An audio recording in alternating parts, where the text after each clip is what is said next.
And as we move forward, there's going to be a lot more coming in.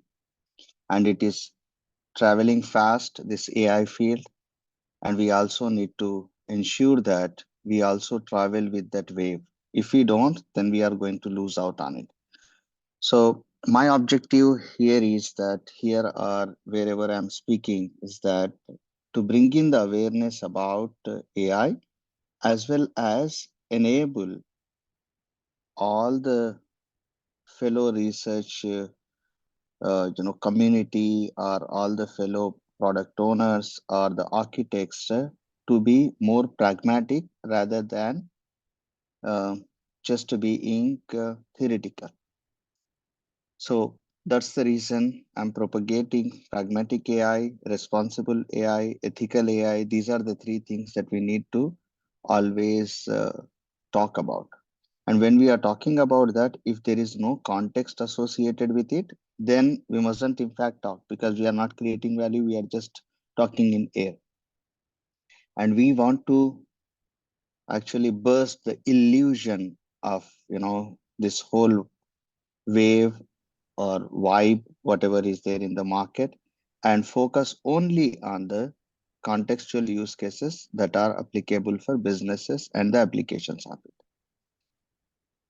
So last month, I had an opportunity to be a keynote speaker in Qatar AI Summit, and some of that presentation I have included today, so that our community is also aware of what is going on around the world. And the content that you are seeing here is actually being presented at an international forum uh, to more than 100 uh, you can call C-level or architects or the data science people. It was purely that, not just to the business, but to purely that. So this content is, you can see that this content is aimed to transform people, organizations to use AI.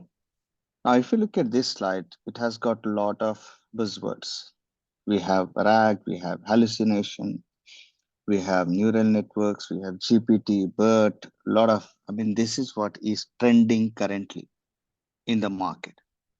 And sometimes, we tend to uh, go with the wave. Sometimes we tend to, you know, stay away from it and look from the outsider. I feel that being in this field, my responsibility is also to bring in the new stuff, the right stuff, and talk about it. So now, if you look at all these buzzwords, sometimes all these buzzwords are bothering us so much that we must start with something. But when you are starting with something, if it does not create value, then we mustn't start with it. And there are, these words might not even bother anybody. Those are those people who would not like to have the early adoption within their organizations in their practices. But one thing that I would like to state it very, very categorically is that next 2 to 3 years is going to be the world of Gen AI, and not just horizontal Gen AI, and it is also the vertical Gen AI. What is it also? We'll just try to touch that, because as the Gen AI has been evolving, there are a lot of dimensions that it is bringing to the business. Now let's just look at again. Whenever I'm talking, I would like to establish the facts. I would like to establish the stats because those are the numbers a data science practitioner or a data science advocate need to always bind by. Now, what is the Gen AI fact? It is impacting every industry. That is true, especially the technology companies. Those who would like to embed or integrate Gen AI as part of their products as well as the customer experience. So for that industry, it's going to impact huge because let me tell you, 9 out of 10 companies who are actually not investing into Gen AI for their product engineering or for their customer experiences are going to be declining in their popularity, declining in case of the adaptability. So that is very, very clear that the tech companies and the people who are working for these tech companies, the people who are looking at the customer experiences, they need to adapt this Gen AI as soon as possible. Now, this is again a great stat if you look at it, and this is coming from the research of tens of thousands of responses. The dark blue one is the survey that was conducted 12 months ago, and the light blue is the survey that was conducted 6 months ago. Now, if you look at 12 months ago, people were exploring too much. And now, if you look at now, the exploration has dropped in little bit because it has moved into piloting. People started, the organization started piloting. Now, if you hear TCS has invested into more than 100 Gen AI projects, and that's a good number. And again, why I'm giving an example of TCS because they are always the early adopters of the technology. But is that 100 projects, realistic from a perspective of the size of the market that they are serving and the size of the customer base that they have and the products and the service offerings they have? It is too little. Even though 100 it looks a bigger number for somebody, but an organization of that size, it actually is very, very less number. So so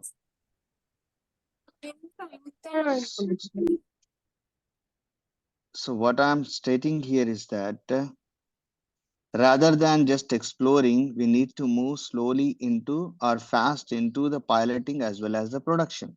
And if you look at now the piloting and production between these two, surveys that were run 6 months apart, piloting has increased, which means that people started investing heavily into the AI, and then also the production has also gone up. If you look at, which means that the industry is adapting the Gen AI very, very fast, and you can just see just between the 6 months of it, how it has improved or increased it. And there are again still you will always have people who do not want to adapt, and there are certain regions in the world who are very, very scared about it, and they are scared for right reasons. They are little bit hesitant for right reasons, but we should allow them, we should enable them to actually adapt it by addressing their concerns. That's where the ethical and responsible AI comes in. So this has increased and it is going to increase. If you conduct another survey, maybe next time when I have an opportunity, inshallah, I will try to bring in what is it now. It has increased. Absolutely, it has increased. And it's going to increase, going on. Now, this is very, very bold statement. Again, this is also coming from the research. Whatever I am putting in, it's not just my observation. It is also backed by some research and the facts through 2025, which is just a 1.5 year down the line. So to end 2025, it's 1.5 year. To start it 6 months. So between the 6 and the 12 months, at least 30% of Gen AI projects will be abandoned or aborted after proof of concept. See, this is a very, very bold statement, which means that 30% of the investment that's going into Gen AI projects is going to be wasted. It's going nowhere. It is waste of time, effort, money, everything, resources, everything. And this statement is also coming from the research. And but what is the reason for that? Due to poor data quality. Now, again, we're going to talk about it. People would like to have AI ready, AI ready, AI ready, but they are not data ready. Their organizations are not data ready. If you do not have the right data quality, you won't be able to succeed in producing an AI application. You won't be able to utilize the data underneath that to make the right decisions. Inadequate governance. At this point in time, there is almost zero governance when it comes to the AI practices. And that is what's something that is bothering me too much, because we can take anybody's data, We can copy anybody's data. We can do, web scraping. It is somebody else's data, public data. There's no governance. There are no ethical practices. There are no controls, whether it is the right data or not. Whatever is available, we are ingesting it, we are utilizing it. And that's what concerns me a lot, because if you run AI applications based out of non-governed data, it's not going to help us. And inadequate risk controls, which means again governance and risk controls were not there. That's the reason they had to abandon or abort the products or the projects. And escalating cost, and then unclear business value. The bottom line that I want to mention here is that if we do not want to create value, if we do not want to create a proof of value, if you do not want to prove the value creation for business, then we must not even embark on any of the projects, because it is expensive affair. It's really expensive. If you would like to utilize your own model, or if you would like to lease the model or subscribe to the model as well, and it is expensive. Okay, it's not expensive if you are just consuming some of the uh, normal use cases. It's not expensive. You can pay maybe $100 and get the subscription for, okay, so many hits or so many tokens or so many terms and so many of that. But it is expensive if you are really trying to build an application and integrate that application within your business. It's expensive, and we must be very cautious about it. And this statement must caution us going forward that let's not invest into some of those projects where we do not have inadequate governance and if we do not have the right data quality. So with that context, now if you look at what are the really the AI concerns, we have the privacy concerns, security, confidentiality concerns. Now from a governance perspective, trust, reliability, transparency, copyrights, bias decisions, risk controls, all these are the AI concerns. And why do we say it? We are not just saying it for the sake of saying it, because now if you look at, for the first time, the deepfake was used. This was the news saying that Zelensky surrendered video. That was the first one that came as a deepfake, which means somebody can take uh, any of your images, any of your videos, they can, do a deepfake with that. So that's a concern. And especially in the Europe region, I see the adaptability of Gen AI is very, very low, or to none, actually. People are not moving towards that because they have these concerns. Now, the second one, if you look at it, a finance worker pays out 25 million after video call with deepfake chief financial officer. Now, again, is it a mistake of that particular finance worker or from the finance department? Probably not, because the deepfake has acted like a chief financial officer and then instructed his or her subordinate to do certain transactions, and anybody would do that, and that's a deep fake. We must be very, very conscious about it. That's why ethical practices in AI are going to be vital. Then the other one, which I think all of you might have read, that a chatbot on Air Canada has given wrong information saying that on this ticket there is discount, and obviously there was no discount, and the passenger sued the airlines. And Air Canada tried to justify saying that, oh, the chatbot and the entity that is running it is independent from Air Canada. We do not have anything. But again, we are talking about it today. Why? Because it has provided one wrong information. So providing wrong information, wrong guidance, is something that could come in more frequently. And the fine wasn't too much, but the reputational damage was huge. And now in the past a few days, or maybe few weeks, that you might be also looking at how some of the world's largest tech companies have been what do I say, trolled for a lot of wrong information. Google, there are a lot of queries that Google's Gen AI product has given wrong information, and everybody started trolling it. And these are the concerns that we must be really looking into. These are the concerns that we must take a responsibility, which means that whatever you are doing, whatever you are developing, it must be responsible as well.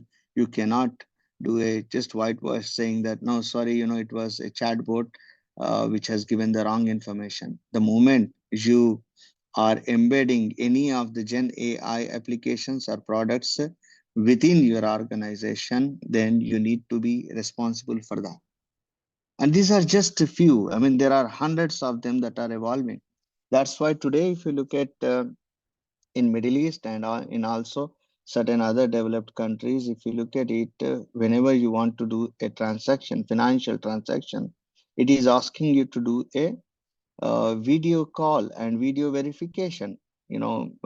The application is asking you to blink your eyes, move around, and turn your, you know, face, and then show some of the facial expressions before it processes, because it need to differentiate between what is deep fake and what is uh, the fact. So why I brought in this is that everybody is jumping onto the bandwagon of Gen AI and trying to do it. And by the way, let me tell you, in less than 30 minutes, you can integrate Gen AI into any of your business applications. That is how easy it is. But is it going to be the right one? Probably not. Now, moving on, we said this, we have spoken about this last month, but I just want to again refresh. The pragmatic approach. What is pragmatic approach? Now, if you look at artificial general intelligence, is machine's ability to perform one or more or maybe all the cognitive functions that are usually associated with human minds. And why I'm bringing this is every time we are talking about Gen AI, it is not to take enterprise to the next level. It is not to showcase that we are tech savvy industry. It is not to showcase how good we are, how well we are developing the tech products. It is to build something for the humans. Now that's the reason I have always coined this term human centered AI. It's actually the right one. So if you are developing AI, then it must be human centered.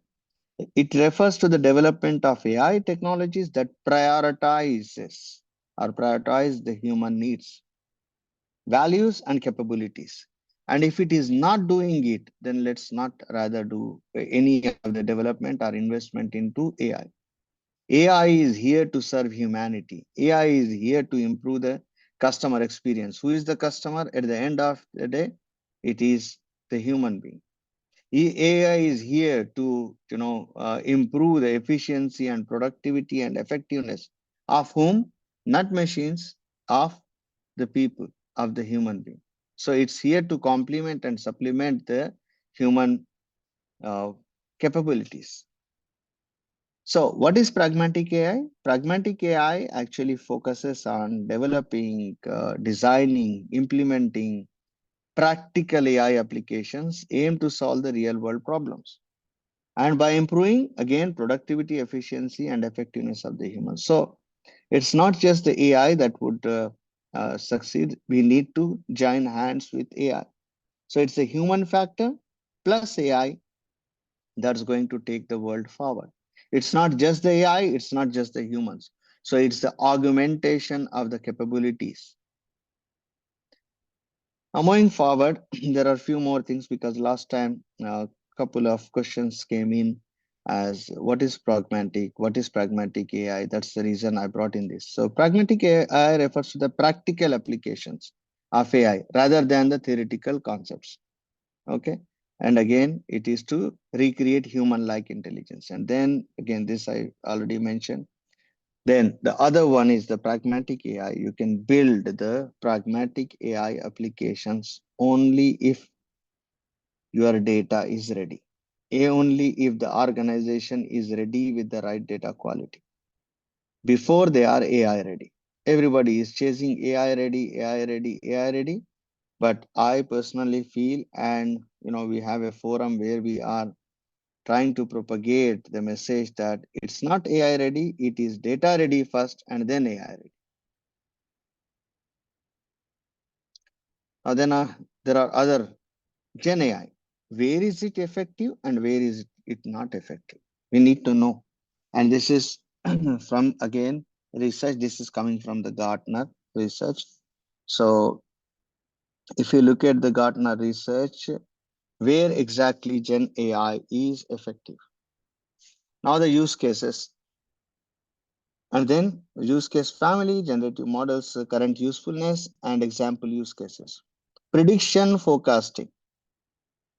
Still the capabilities are low.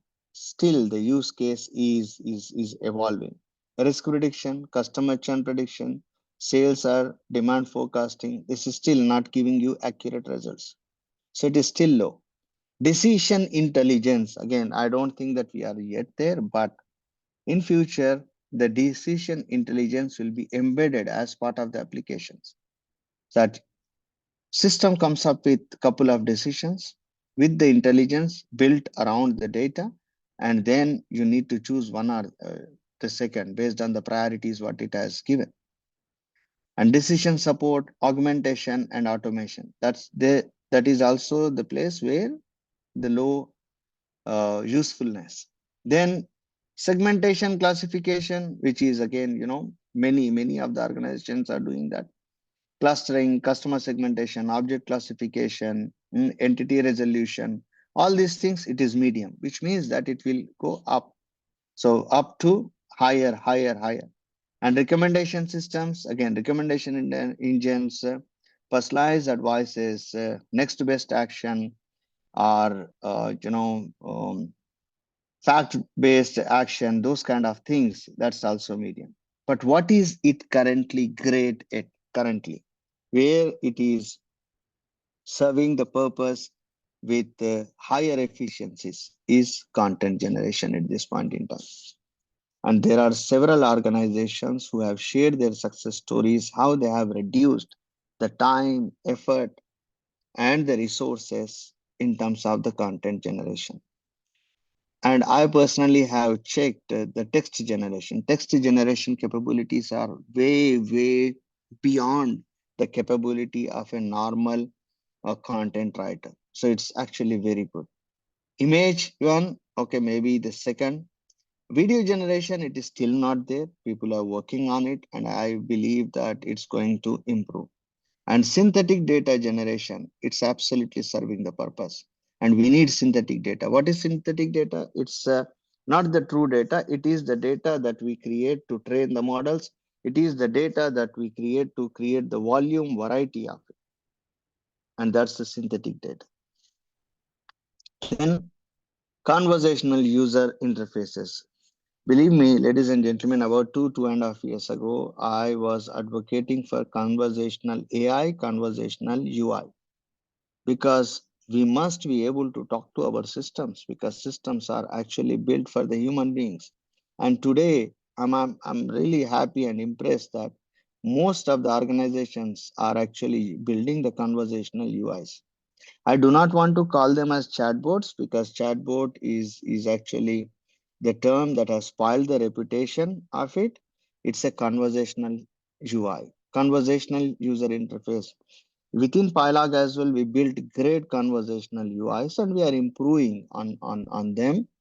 But the way to go forward is building the conversational UIs. So I personally suggest to those whoever would like to, try with any of the Gen AI applications, they can use the conversational UIs, build them. Again, the conversational UI must be a properly thought of process rather than just a chatbot. So how is it going today or with some prompts? No, it has to strike a conversation. It has to, mimic like a human being is conversing with us. So that kind of engagement, that kind of right context is something that we need to build as part of conversational UIs, which is nothing but the virtual assistants. And virtual assistants are growing very, very fast. But again, the fact is that these conversational user interfaces, let us suppose that you have a customer support system. Build the use case around that particular customer's domain, build the use case around the facts, frequently asked questions, build the use case around the knowledge base, around the intelligence, around the decision support within the conversational UIs. So at this point in time, if you look at it, content generation and conversational UIs are actually very, very popular and effective as well. And the rest of them will, follow. There's another one. By 2027, more than 50% of Gen AI models that enterprises use will be domain specific. What does this mean? This means that don't just take OpenAI, Gemini, or all the other ones that are available and try to integrate it. You are not going to get business value out of it. So what was it in 2023? It was 1%. Now by 2027, it will be 50% of Gen AI models would be domain specific, industry specific, business function specific. So whatever I was advocating is actually absolutely towards this direction. That's the reason our event session's name is also contextual.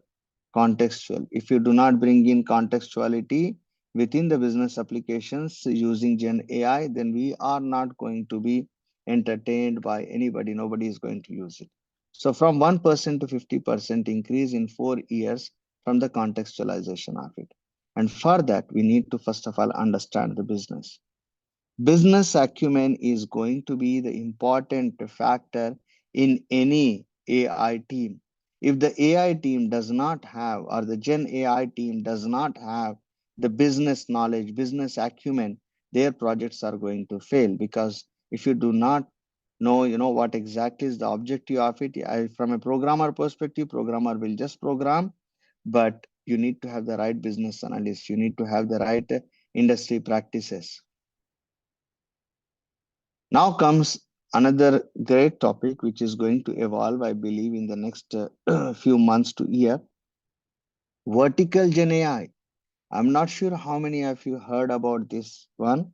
I used to call this as scaled down LLM model or scaled down Gen AI. But since Gartner has come up with the term vertical Gen AI, I'm also using the term vertical Gen AI. What is it? What is horizontal Gen AI? Horizontal Gen AI is a bigger spectrum or the broad spectrum of different use cases, such as now OpenAI, ChatGPT. All of them are bigger spectrums. You can ask anything. It covers several use cases. It has huge volume of parameters, huge volume of parameters. Whereas vertical Gen AI is industry focused. So if you are developing something for the supply chain, then you are focused only on supply chain. You are not going into the customer centricity, or you are not going into the production and all of that. It's just the supply chain of it. So it's an industry focus. That's a vertical Gen AI. And in terms of horizontal Gen AI, okay, you have scalability. You can scale up. You can have different use cases. You can ask almost every question. Whereas here, it's a deep domain knowledge. That's why I was telling, understanding business and having business acumen today is going to, earn you more than a AI engineer. If you understand everything about sales, then you are going to be a better leader, guiding, developing the Gen AI applications rather than a data analyst or an AI engineer. So business is not going anywhere, ladies and gentlemen. And I have heard many a time saying that now the AI is coming. What about the supply chain specialist or the maintenance specialist or the customer specialist? They are going nowhere because they are the ones who are going to establish these use cases. Then horizontal Gen AI, cross-domain expertise, which means that you are going to have multi-domain. You are going to have various cross-domain expertise as part of that model. Whereas from the vertical perspective, it's a better price or performance because you are focusing only on one thing. To have the horizontal Gen AI, it requires lot lot of investment, if you would like to have your own model. Whereas vertical, probably, the pricing would be better, the costing would be better. And then horizontal Gen AI, tailoring required because it covers various use cases. That's why tailoring. Whereas vertical Gen AI, faster deployment. And this is what PiLog is also investing into. We are investing into a couple of models wherein, we started 2 months, 3 months ago already on the scale down LLM models of it. We started developing it because it is faster development, it is industry focused, it is business focused, and you do not have to invest heavily into it. And again, it is deep domain expertise. Then here you can have the hallucinations, which could be that you might not have the right output. You might have this the model might have understood wrongly and given you a wrong answer, whereas here it's focused at the accuracy. So the way to go for the organizations is vertical Gen AI. There's no doubt about that. And probably even it will be more diversified as well as we move forward, because there's a lot of research that is being done currently. And I hope this slide actually, gives you a bigger picture of where the world is going and what is working and what is not working. Now let's come to the pragmatic use cases for sourcing and procurement. If you now look at, this is where today the world is, and obviously all the calculated risks, these particular use cases will also move to the likely wins in future. But what is now working in sourcing and procurement? What is the use cases? What are the true real world challenges that the Gen AI is solving? Supplier risk management, it's doing it. So, which means if you would like to look at 10 suppliers and who are your strategic suppliers, it can give you different ratings saying that this supplier has got so much of risk involved, this supplier has got less amount of that, and this supplier has got compliance issues, and all of that it can bring in and give you that. Spend analysis, I mean, PiLog is also using a lot of models to give the spend analysis for the industry, because our whole focus is supply chain management and asset lifecycle management, and we are actually using it. So whatever I'm now telling you are also been in practice, are developed and in use. Then AP, which is invoice automation, account payables, and then virtual buying assistant. This is also helping a lot of organizations. The buyers are using the virtual buying assistants to compare the prices, to source it from the different channels, and find always the alternative suppliers. So that's what it is, and for within the organizations that is working.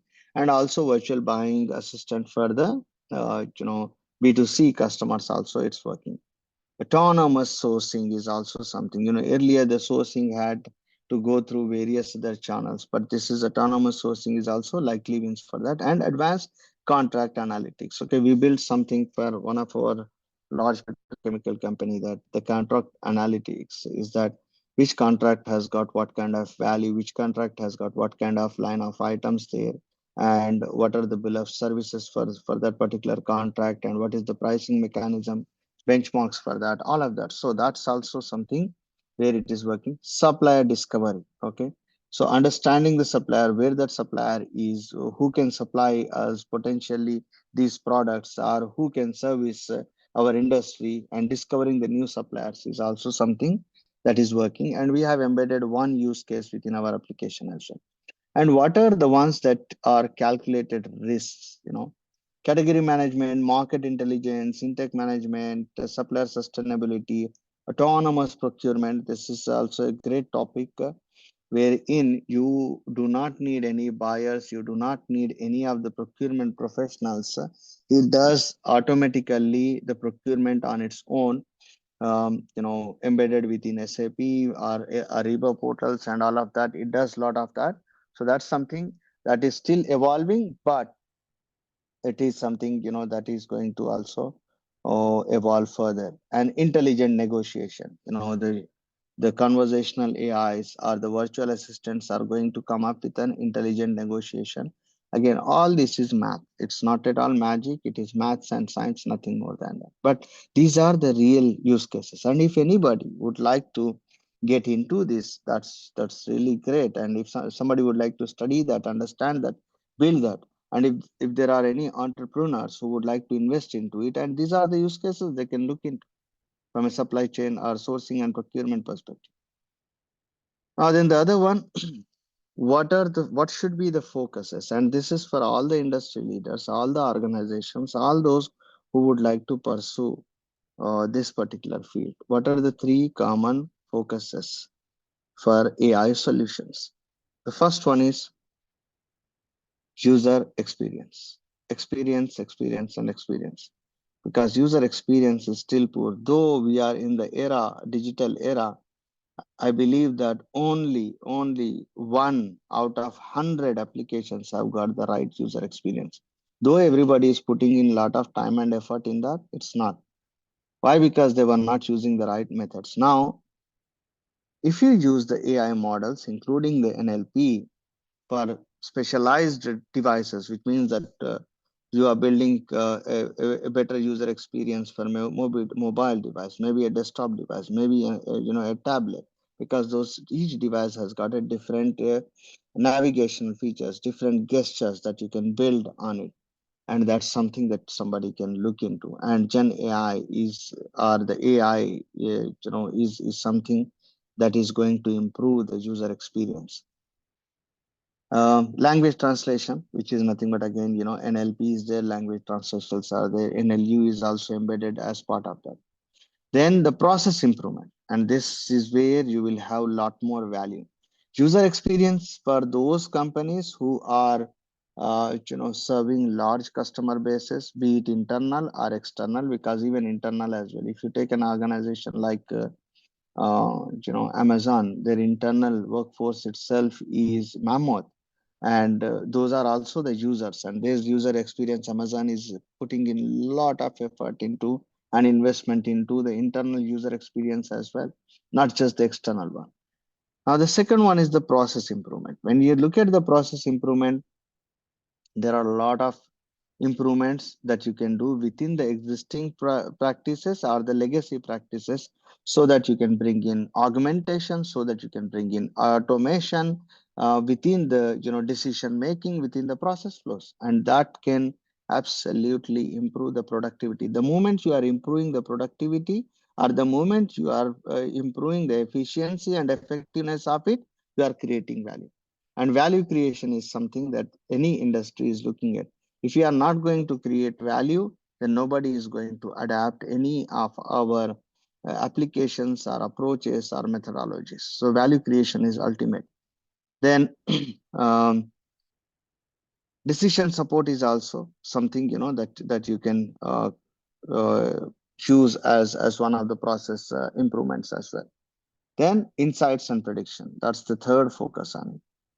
So insights and predictions, again, we need expertise again to bring in the insights from maybe a set of documents. Let us suppose that you have 10 contracts that an organization would like to, build a storyboard around that. What are these 10 contracts? Those 10 contracts are the highest spend contracts, and why are we doing it? What is the value it is bringing in? And which service provider is giving you the better? And what are the products involved in that?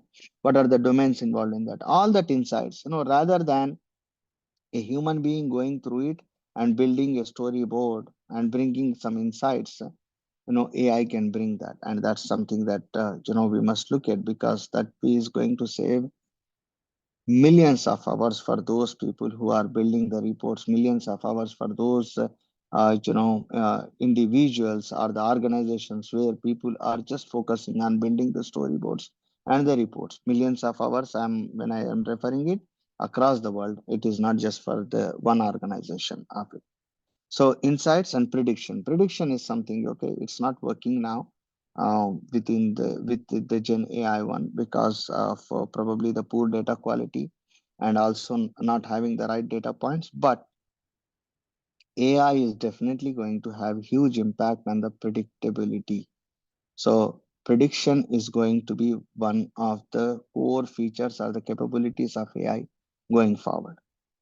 So, these are the three use cases or the focuses that AI solutions need to be.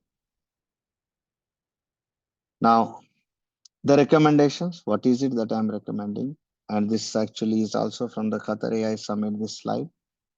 If any organization, any individual is just having the AI ambition, it's not going to be enough. They need to come from a value creation perspective. If if an individual or organization is not focusing on value creation, AI ambition is going to fail.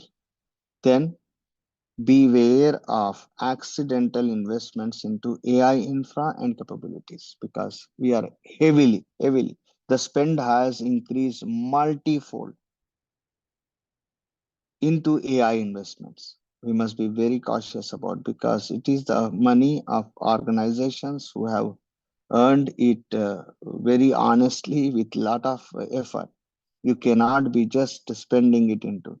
I know of several organizations who said that okay, let's build our own data center for this. They went and they invested in it. Oh, sorry, now the GPUs need to be like this. No, it's a new technology coming in. So all your investment has gone for a toss. Rather than that, subscribe. Rather than that, go and lease some tenants. Rather than building your own capabilities. If you would like to do that, if you have a lot of money, fortune, probably help the small businesses to use your infrastructure rather than just you consume your whole infrastructure. So accidental investment is something that we must be very cautious about. Then the other one is POC versus POV. Proof of concept is easy. Like I said, proof of concept can be built in less than 30 minutes. Whether you can integrate, OpenAI or ChatGPT or Gemini or any of those APIs. It is easy. Proof of value is the right approach. So which means that you take a small category, small business function, and one use case and try to create value out of it from the productivity, efficiency, and effectiveness perspective. That's something that everybody need to look at. Proof of concepts is definitely not something that we need to prove because it works. API integration is there, it works. But proof of value is something that we need to focus on. Then let us be ethical, pragmatic, and responsible. When we are building something, we need to take full responsibility of it. When we are building something, we must build on the ethical practices of it. Fairness is something that we must put in. Pragmatic is something that we need to always bring in. Practicality, use cases. Then whether for our organizations, what must we actually look at? We must look at AI readiness or the data quality and governance. AI readiness is something that can come only after data quality and governance. Without the data quality, without the data governance, AI governance, you cannot make any organization ready with AI capabilities. So these are my 5 recommendations. And the bottom line is think pragmatic, think practical, look at the real world problems and try to solve them pragmatically and creating value. Thank you very much for your time. If anybody has some questions, we can take them because we have got another 13, 14 minutes. And as this field is evolving, probably inshallah in near future, I might come with some more content. Thank you.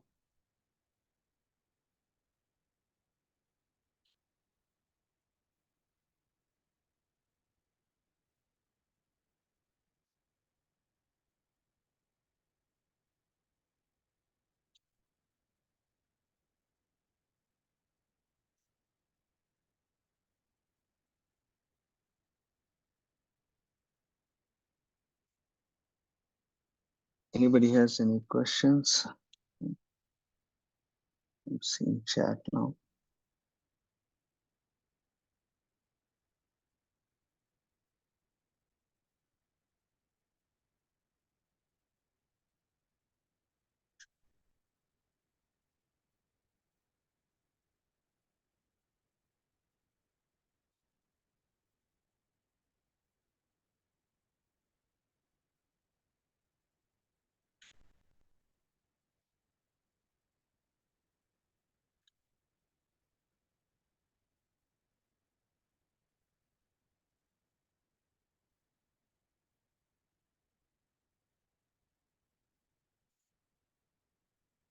I see some questions here, wherein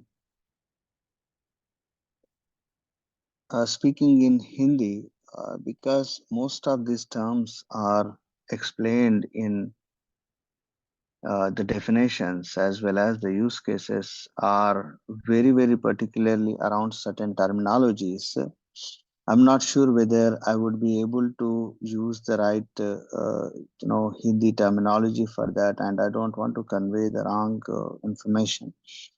Hindi में अगर या उर्दू में अगर हम बोल रहे हैं तो उसकी टर्मिनोलॉजी का जो मीनिंग है वो चेंज हो जाएगा और ये टर्मिनोलॉजीज के इक्विवेलेंट अभी हिंदी में मौजूद नहीं है तो यूज करना बहुत मुश्किल होगा। अभी जितने भी एप्लीकेशंस बिल्ड हो रहे हैं जेन एआई में वो सारे जो है इंग्लिश फर्स्ट है उसके बाद में दूसरे लैंग्वेजेस में जा रहे हैं। तो ये टॉपिक जहाँ पे भी आप बिजनेस लैंग्वेज भी अगर आप इस्तेमाल करेंगे या बिजनेस कॉन्टेक्स्ट भी जब जहाँ पे भी आप इस्तेमाल करेंगे तो उसका जो फायदा होगा वो बिजनेस एप्लीकेशंस में होगा। अभी जो है बिजनेस एप्लीकेशंस सारे एंटरप्राइजेस इंग्लिश में ही है तो इसीलिए मुझे इंग्लिश यूज करना पड़ रहा है।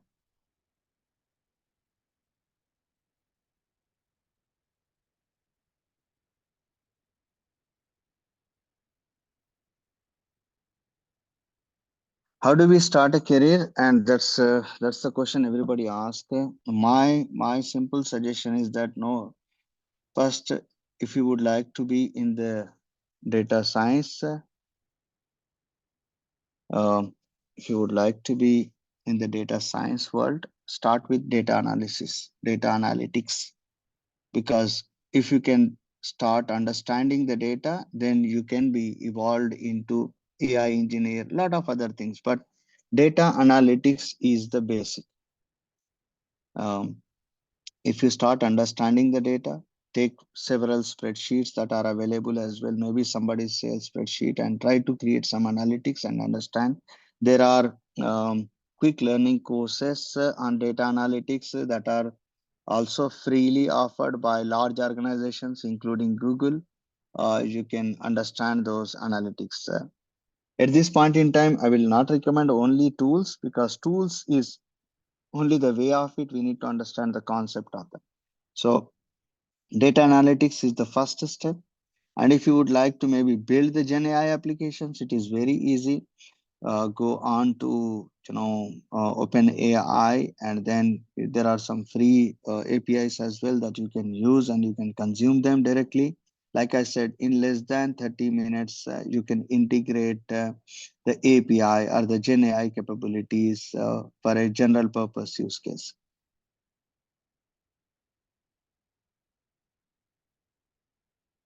This another one, which is it possible to develop a middleware between major AI, LLM, and a specific domain tool? I do not want to call it as a middleware, but there is something that's going to come up as a semantic layer. Semantic layers are the metadata, active metadata is going to build a mapping between your LLM models and the specific domain terminology. And that's what I'm seeing that is coming. But at this point in time, it's just a mapping engine after the human use cases. I don't say the job losses, but for sure, anything that can be repeated.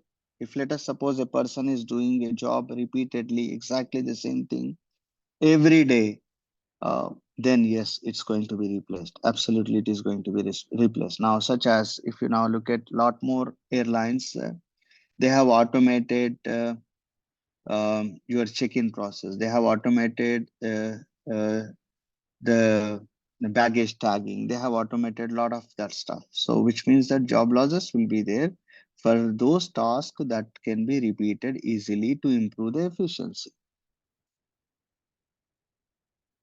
AI in healthcare, huge potential. There are a lot of vertical Gen AI models already out there, but we must be little bit cautious about it. Such as, let us suppose, I'll give you this example of it that has happened in US.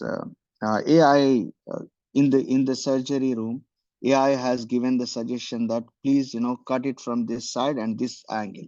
Whereas the surgeon, from his experience, he felt that AI is not giving the right suggestion. So he went with his intuition.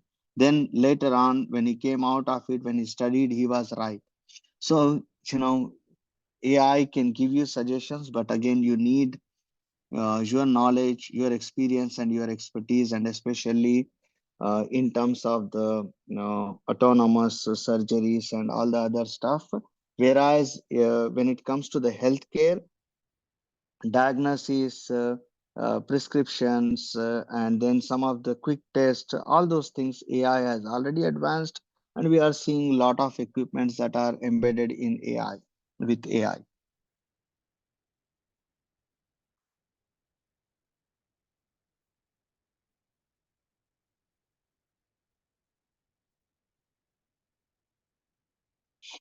Yeah, job losses will be there. Another question was there on the job losses will be there, but again, for those people, that are doing repeated task every day. However, we'll find better jobs. That's why we evolve always in our careers.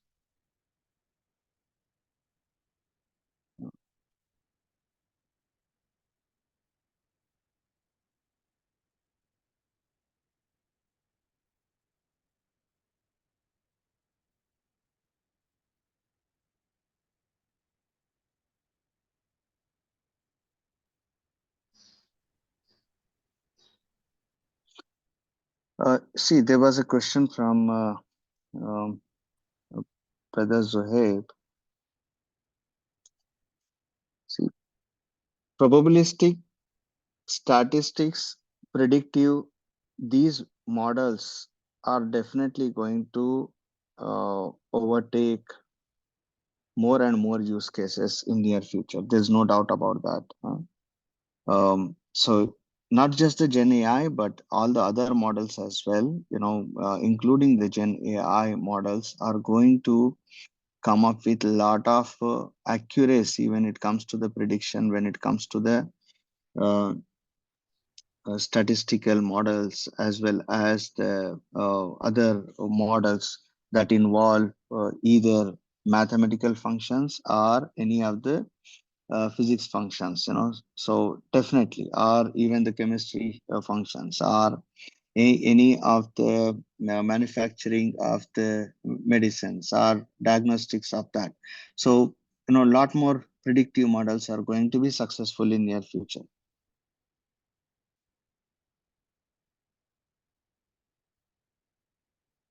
Prompt writing is something that is, there's a question. Prompt engineering. This is becoming famous.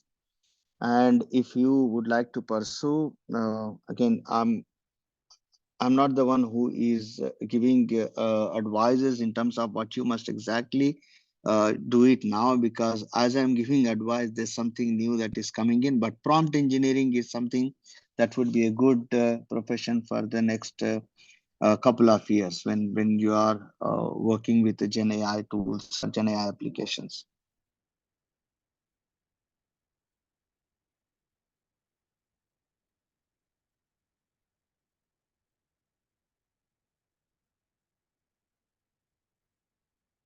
If you do not want the data to go out of it, then you host your model within your premises, or you host your model on a dedicated, uh, you know, hosting place, and there you do all the data ingestion. And that's what many organizations are doing it, rather than sharing that with uh, OpenAI. They are going for the specific ones.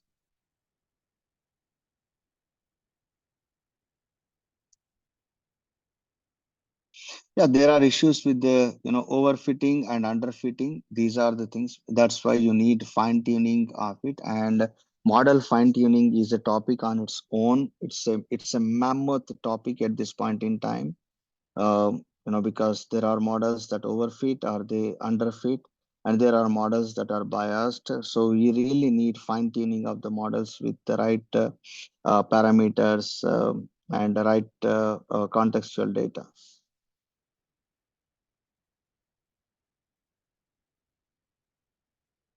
Cost, somebody is asking for the cost. Cost is going to be expensive. I do not want to discount that, but you can start with, if I'm not mistaken, at least $4,000 to $5,000 per month kind of subscription. You can start building it, but once it goes into production, your costs are going to go up. So that's the reason, before it goes into the production, during the piloting phase itself, you need to sell that application. You need to start generating the revenue for that. Otherwise, you won't be able to run it for longer time.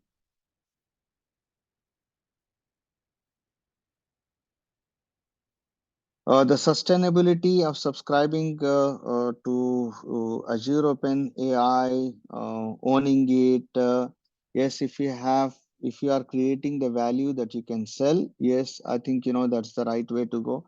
Large organizations that I'm aware of are actually subscribing to that. But like I said, why are we investing? We are investing into something to create value and then tie it up with some revenue generation.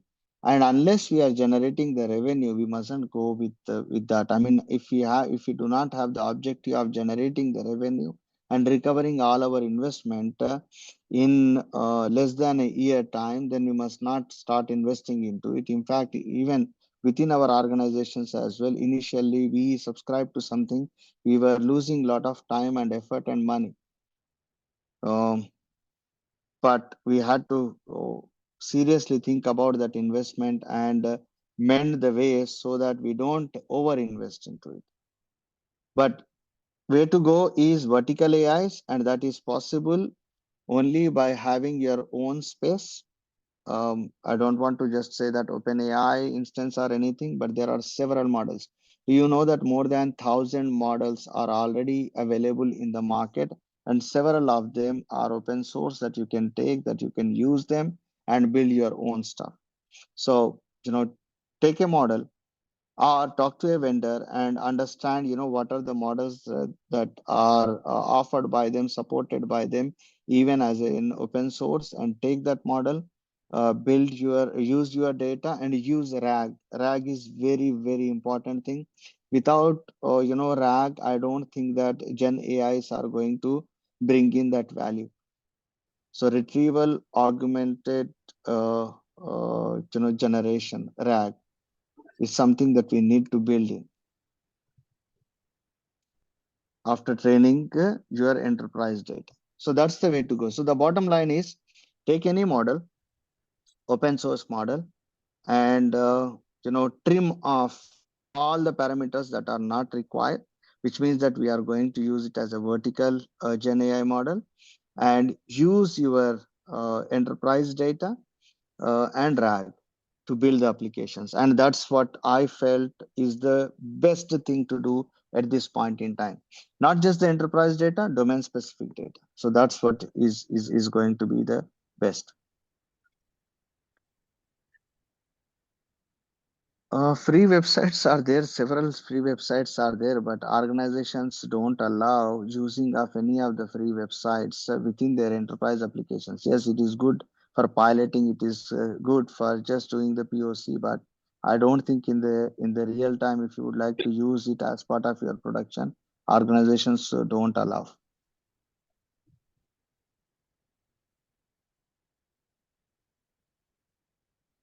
Okay, I believe I have answered most of it. If I missed anything, you can revert to me. Thank you. Assalamu alaikum. Do we have any last Hello? question? Yes, Assalamu alaikum. Walaikum assalam. Yeah, please go ahead. Yeah, very nice presentation and very informative session. Thank you for mashallah. My question is, you said first you have to enter into this Gen AI or AI. First go with data analytics. So my question is there any good step like first data analytics, then data engineering, and then data science, and after that this AI? Yeah. Gartner has published something on it. So if you maybe connect with me via MFIRD, then I will be able to share the guidance of what is the growth path from a data analytics perspective. But let me just mention it.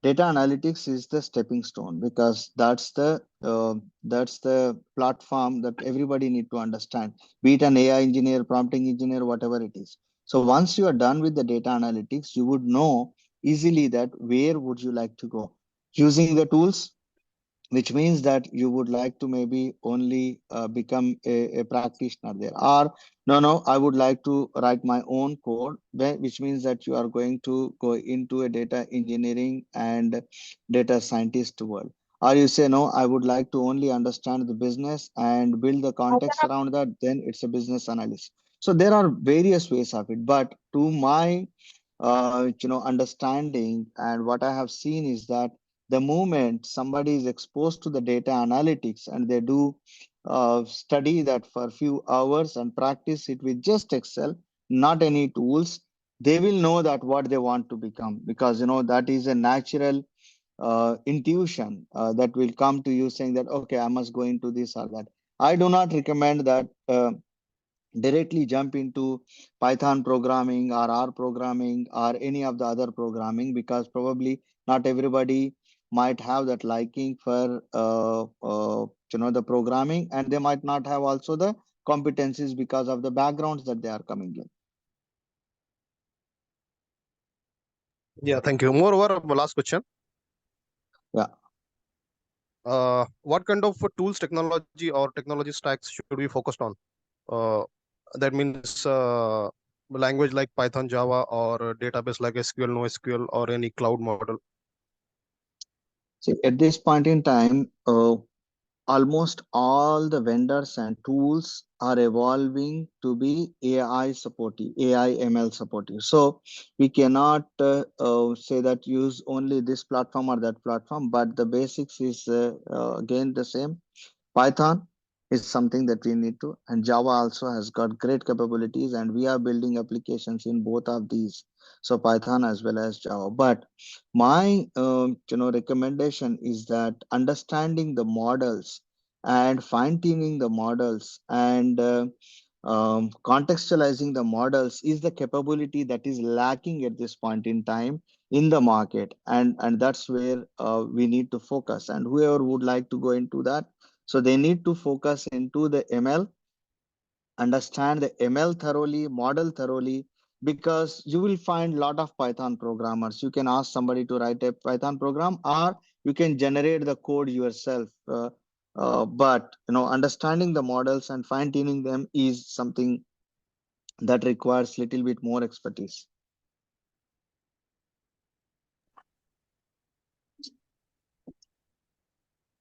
Thank you. Yeah, yeah. AI vendors need to focus on those three things. Whereas I said that process improvement, any process you take within an organization and focus on that, develop an automation and augmented approach to that. That's the first one. The second thing is from a customer experience perspective is the second thing. So there was a three focus areas that I mentioned that all the AI vendors need to focus into. Okay, thank you very much. Assalamu alaikum, Dr. Saab. Sorry, there is one question on the chat. If you could answer that, it is on a student who wants to choose between computer science and AML. So, what fundamentals the student should be strong, or what should be his strong interest if he has to choose between just computer science versus computer science, say in Okay. AML? Yeah. So there is a specific course in data science, and that's what I prefer rather than the computer science, because IT field is going to grow into data and analytics world.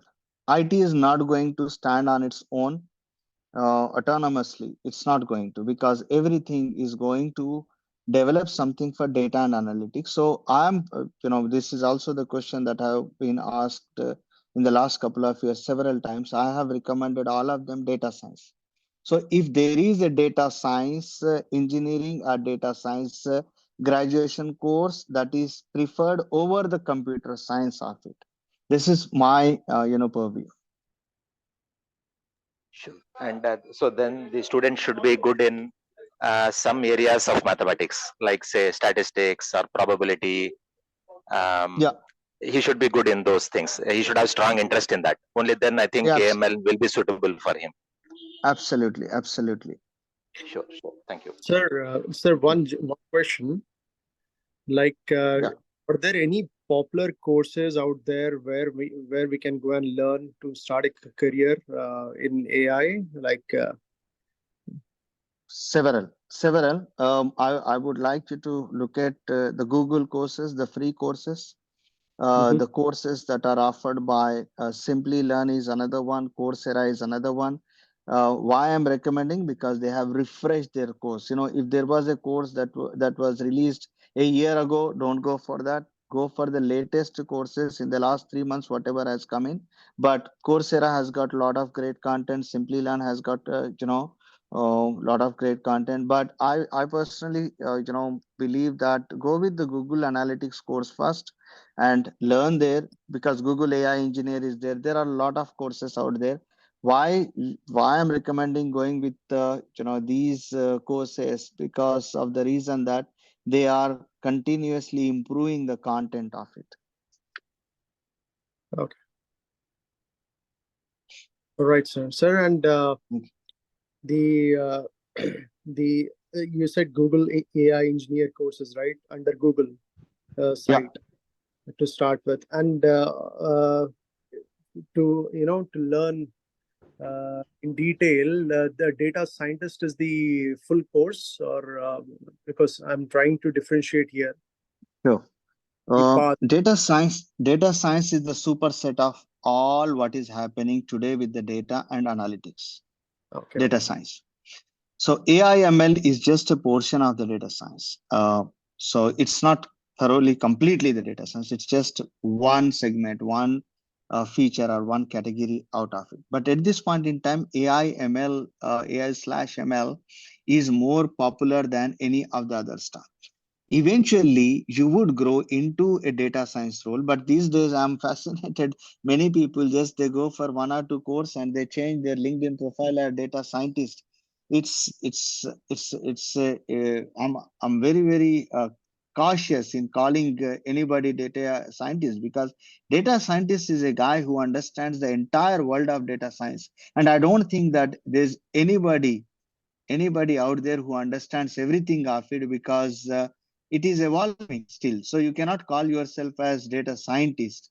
Yes, that's the ultimate goal. That is what you must look at. But I don't think that so-called data scientists, they are calling themselves, unless they have developed the data science products. I do not want to call them as data scientists. But data science is the superset of everything that we are talking about. Yeah, perfect, sir. Thank you. Makes a lot of Thank you. sense. Thank you. Saif Sir, sir, anything further?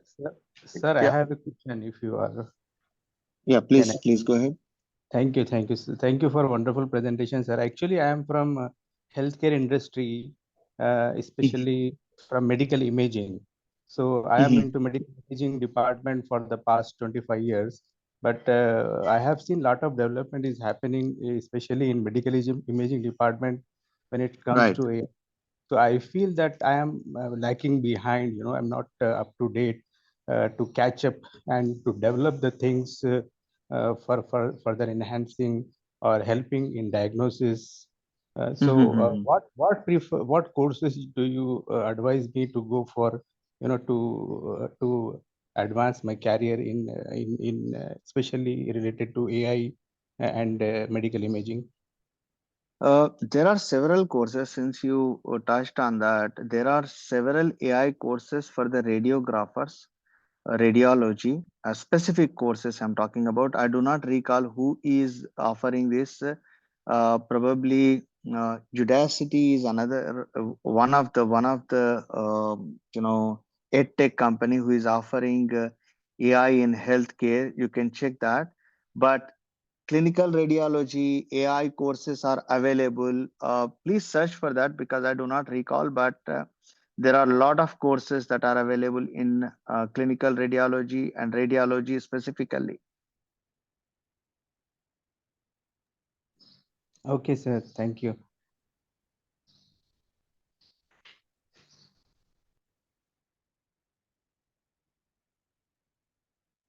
Okay, then. Thank you very much for your time. All the best. Let's keep Thank you. learning and let's keep enlightening each other. Jazakallah khair, Dr. Imad sir. Really wonderful and great of you to share your knowledge with us. So inshallah, we'll keep on having similar sessions, inshallah, in future also. Inshallah. So thanks, everyone. Inshallah. With this, we close this. Should we connect in LinkedIn? So if there is guidance required, so we can approach. Sure.